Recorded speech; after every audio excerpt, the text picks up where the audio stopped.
இன்னும் ஓட்டு போடுறதுக்கு தலைக்கு 1000 2000 கேட்க ஆரம்பிச்சிட்டாங்க. வாங்கி பழகிட்டாங்கடா. இனிமேல் அவங்கள மாற்றுறது கஷ்டம். என்ன ஒன்று, கொஞ்சம் கொஞ்சமாக அவங்கள்ட்டேருந்து வாங்கி மொத்தமாக திருப்பி கொடுக்குற மாதிரி ஆகிப்போச்சு.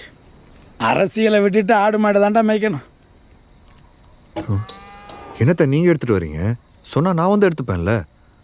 ஏன் எப்போதும் அவ தானே எடுத்துகிட்டு வருவா? இதுக்கு முன்னாடி ஓகே மாமா, இப்போ பிரசிடென்ட்க்கு நிற்கிறாங்க, நல்லா இருக்காதுல்ல? பிரசிடெண்ட்டுக்கு தானே நிற்கிறா, இன்னும் பிரசிடெண்ட் ஆகலையே. அப்படியே ஆனாலும் பேப்பருக்கு தான் பிரசிடெண்ட், கையெழுத்து போறதுக்கு மட்டும் ஊருக்கு நான் தான் பிரசிடெண்ட். என்னடி? ஆமாங்க. Very good. அடுத்த 5 வருஷத்துக்கு இந்த நினைப்பு உங்ககிட்ட இருக்கணும். ஊருக்குள்ள எவனாவது பிரசிடெண்ட் கூப்பிட்டா கூட திரும்பி பார்க்கக்கூடாது. பஞ்சாயத்து போர்டு பக்கம் தலை வச்சு படக்கூடாது. புரியுதா? புரிஞ்சுதுங்க. அப்புறம் நிக்கிற, கோ டேக் ஃபிஷ் கம் ஃப்ரை, ஃபுல் ஃப்ரை. இருந்தாலும் கொஞ்சம் ஓவராக தான் போகிறீங்க.